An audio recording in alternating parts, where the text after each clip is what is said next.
government can't help themselves, and they throw some regulation out there. So in terms of these regulations, emission regulations that is scheduled to hit 2027, how do you expect that to affect equipment values between now and then? This one scares me a little bit. This is a bigger change than we had in '07 to '08 as far as emissions regulations.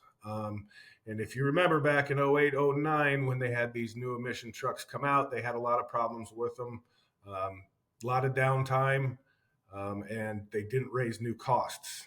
I'm hearing reports that they're looking at a $25,000 increase in new cost on a truck in 2027 that's going to have these updated emissions, which generally affects performance.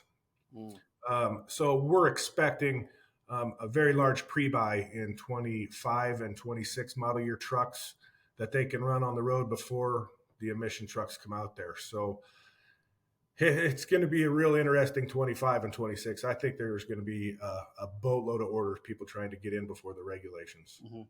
These new costs that are coming, like how does that change the competitive landscape? Who can afford them? And how's that going to affect the way people do business moving forward?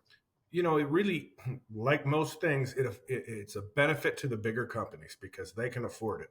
You guys that are running 20 to 50 trucks and, kind of the backbone of the industry, those are the guys that are most affected.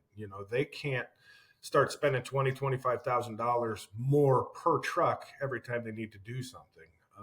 So there again, it's advantage to the big boys. And that's where people are going to make those decisions, whether to move forward to meet these regs or fold them.